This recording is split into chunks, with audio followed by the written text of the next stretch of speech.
everyone, it's Shel C from PaperOcotilloStudio. Today I'm sharing with you day 64 of my 100 days project, Mixed Media Collage. Today it's going to be paper painting style, which basically is making an entire painting out of little bits of paper. This is a 5x7 flat panel canvas, and I am using a soft leaded pencil, mechanical pencil, to draw in my basic idea here. This is from a photo that I took on the California coast.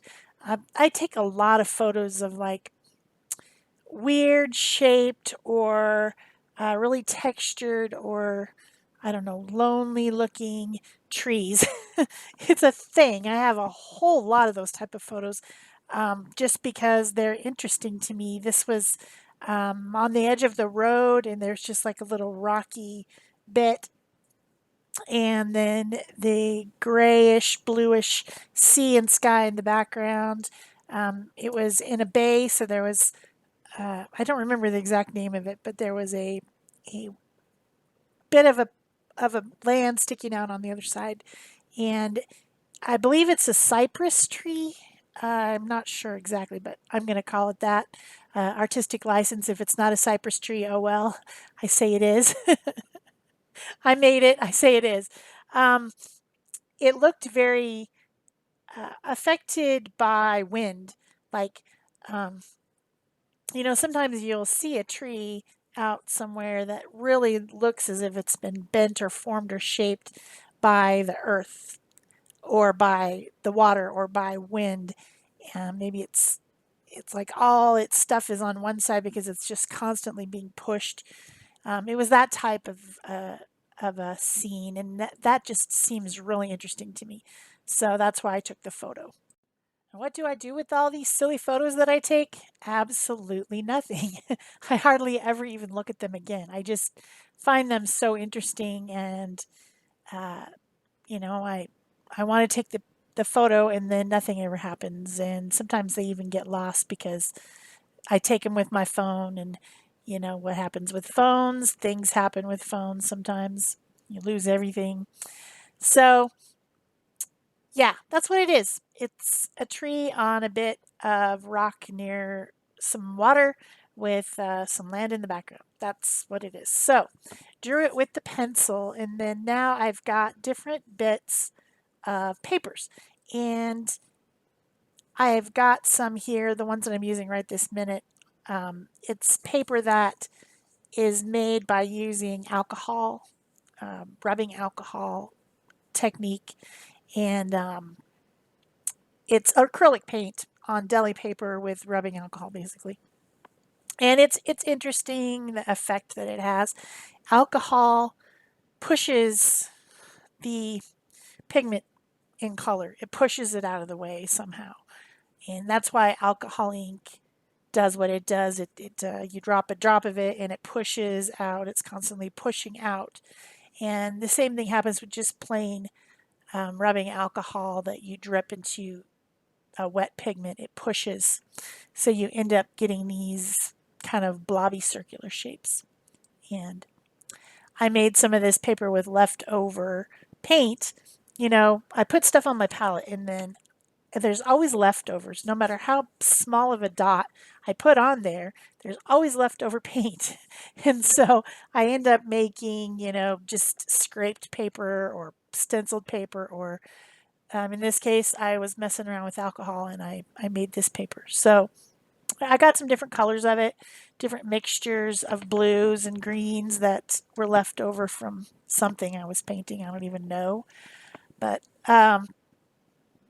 that's what I was using. I also have some gel printed paper. I've got just, scraped paper. The thing I've been doing the most recently with the leftover paint is I've been putting it on rice paper. And I have just pieces of rice paper, and then I take a credit card or gift card type thing and just scrape across. And then I take a stencil that has just random pattern on it, and I put the stencil over it and wipe away with a baby wipe, because I usually have a baby wipe that's kind of wet left after I've worked, and that gives a dark light pattern effect, which is super easy to do, super quick, super easy. Then you can just set aside that paper and uh, keep going, keep doing your project. So that's what I've been doing lately. A lot of people will scrape their leftover paint into a book, like either a journal or just a book that they're going to be using. A lot of people like the look, the graphic look of text, and they might use it for collage or something. But I, the problem I have with that is that the book closes because everything's such a mess. I don't have it. I can't leave it open. There's no way to leave it open. I don't know how they do this. I just don't know because the book closes and then the paper sticks together. So I don't do that. I just put it on flat sheets of paper so that I can use it for collage later because that's primarily what I need all that paper for is collage because that's what I do, right?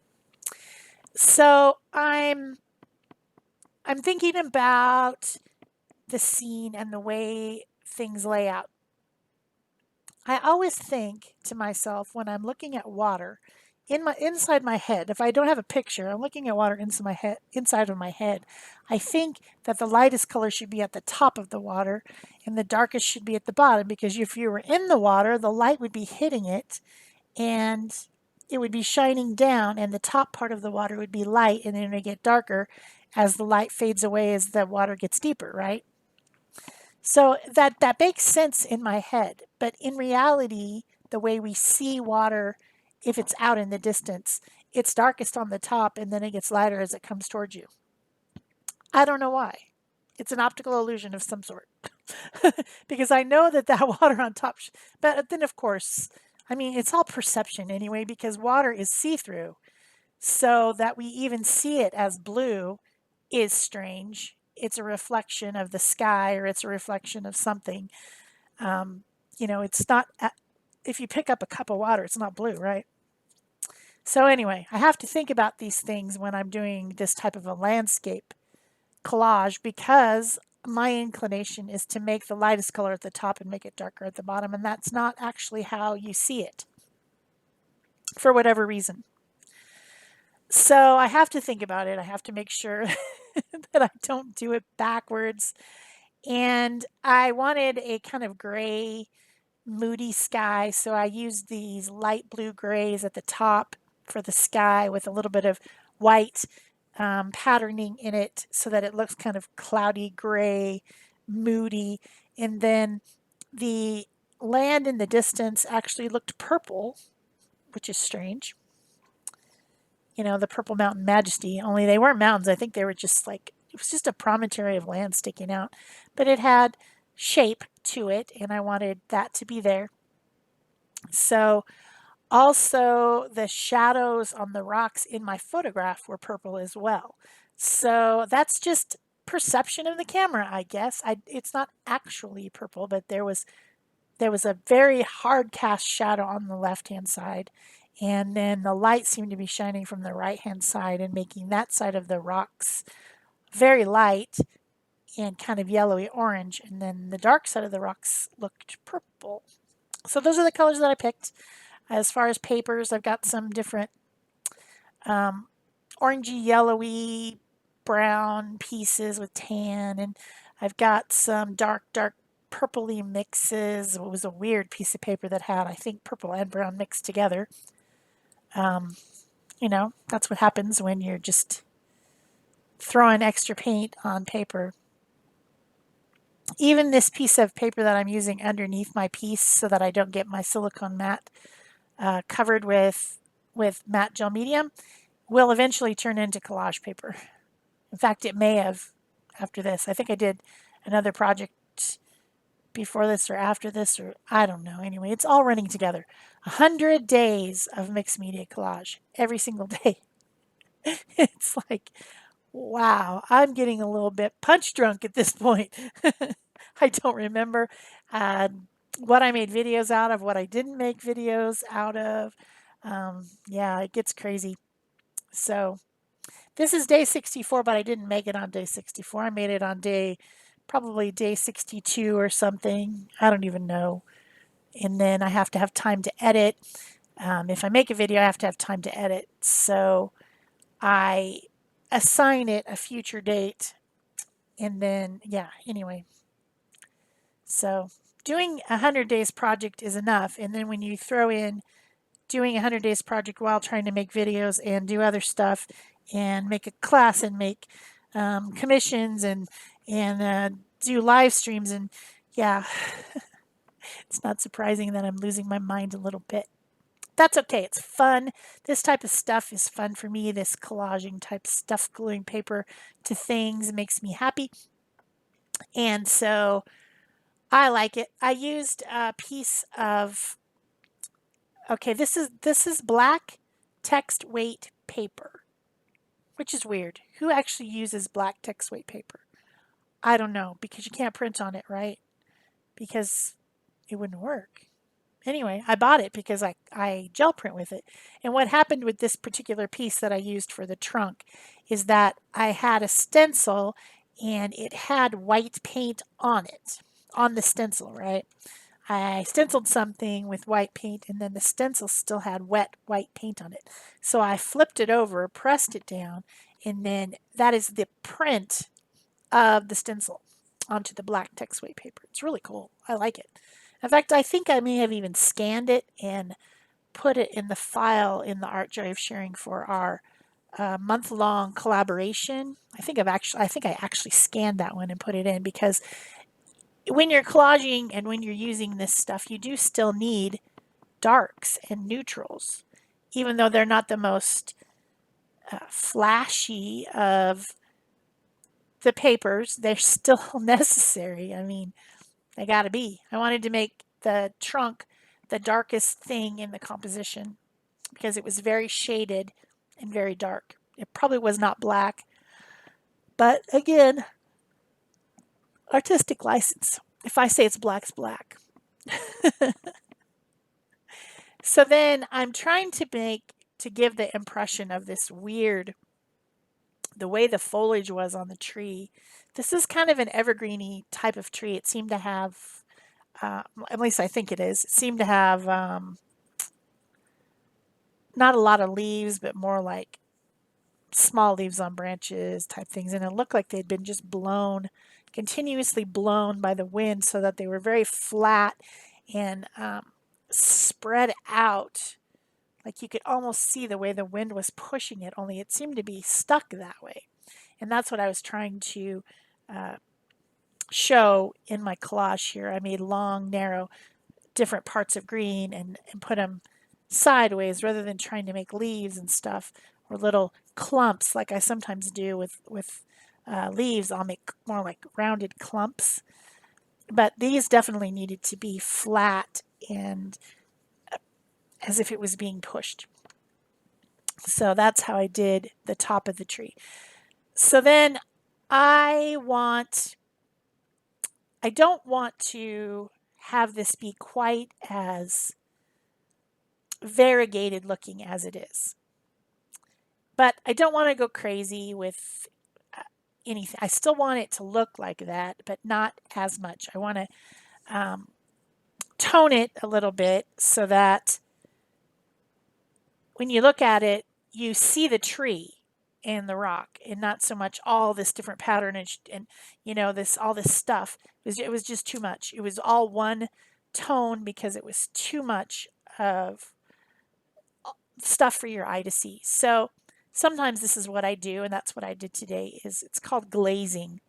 And I picked some different colors of acrylic paint, and then I got this puddle here of glazing medium, which is acrylic paint that doesn't have any pigment in it. It's just clear. Well, it will dry clear. It comes out of the bottle white, but it dries clear.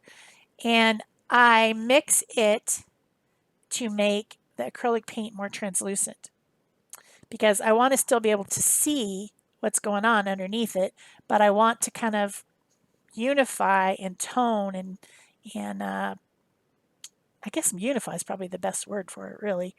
Make it so that even though there's a lot of color and pattern and texture going on, it's calm down, calm down. So I put the glaze on and then I wipe it off. Yeah, because I don't want it to obliterate what's under there. I want to see all that. I spent all that time picking and choosing all that pattern and color for a reason. It's not because I wanted it to go away. I just wanted it to calm down, just, take a chill pill, go sit on the couch, have some tea, watch a movie. That's what I was telling it to do. So once I do that, especially with the sky and the sea, it does really start to make the tree and the rock come out from the background. And that's what I wanted. It's exactly what I wanted. But I had to do that. Even though I paper painted all that, I still had to do that. So it would look a little bit better. I don't always do this. Sometimes your subject matter is just too matchy-matchy, and that's just what happens. It just happens like that. So that's what happened. I'm also adding a few little highlights with some of that titanium white, brushing it on, and then backing it off with the baby wipe just by pressing on top of it. I don't wipe so much as just pat, pat, pat, pat, pat over the top to remove some of the paint while it's still wet. Don't want to let it dry. Another interesting thing that happens when you glaze is, since I have a ton of texture here with all the different little pieces, the whole thing is made up of a bunch of pieces, right? The glaze will like kind of go down into that texture and make it, I don't know. It's interesting. It's just interesting. Sometimes just putting a one color of paper all down and then glazing it and wiping off the top is really interesting. Like you could do that with newsprint or something, and it makes a really interesting background because the glaze reacts to the edges of the paper different than it does to the tops of the paper. Plus, you're wiping it back, and the glaze is going down into the cracks. So it's interesting. Then the next thing I wanted to do was to add some really black lines. Not just kind of black, but really black.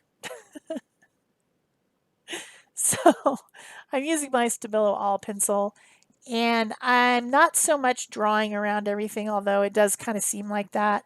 I'm just adding that darkest dark on the edges of things and adding a little bit of definition, but in sort of a scribbly way. Quick, I'm not like drawing, I'm just really fast. I know this is sped up 4 times fast, but it's still fast even when I'm doing it. And then I'm just fuzzing that out a little bit and making it not so pencily by adding just a little bit of water with my water tank brush. So that's pretty much it, other than the sealing and spraying it at the end. You won't see that because I take it outside, but I do seal these with 3 coats of UV protectant, clear varnish, and then they're done after that. So right after this, after it's a little bit more dry, take it outside and spray it. So I hope you've been enjoying my 100 Days project and all these mixed media collages in all different styles. Trying to not make everything exactly the same.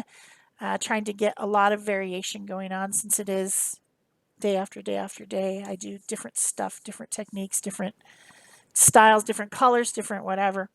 And so I hope you're enjoying it. If you are, please remember to give it a thumbs up. You can leave me a comment. I love it. Love comments.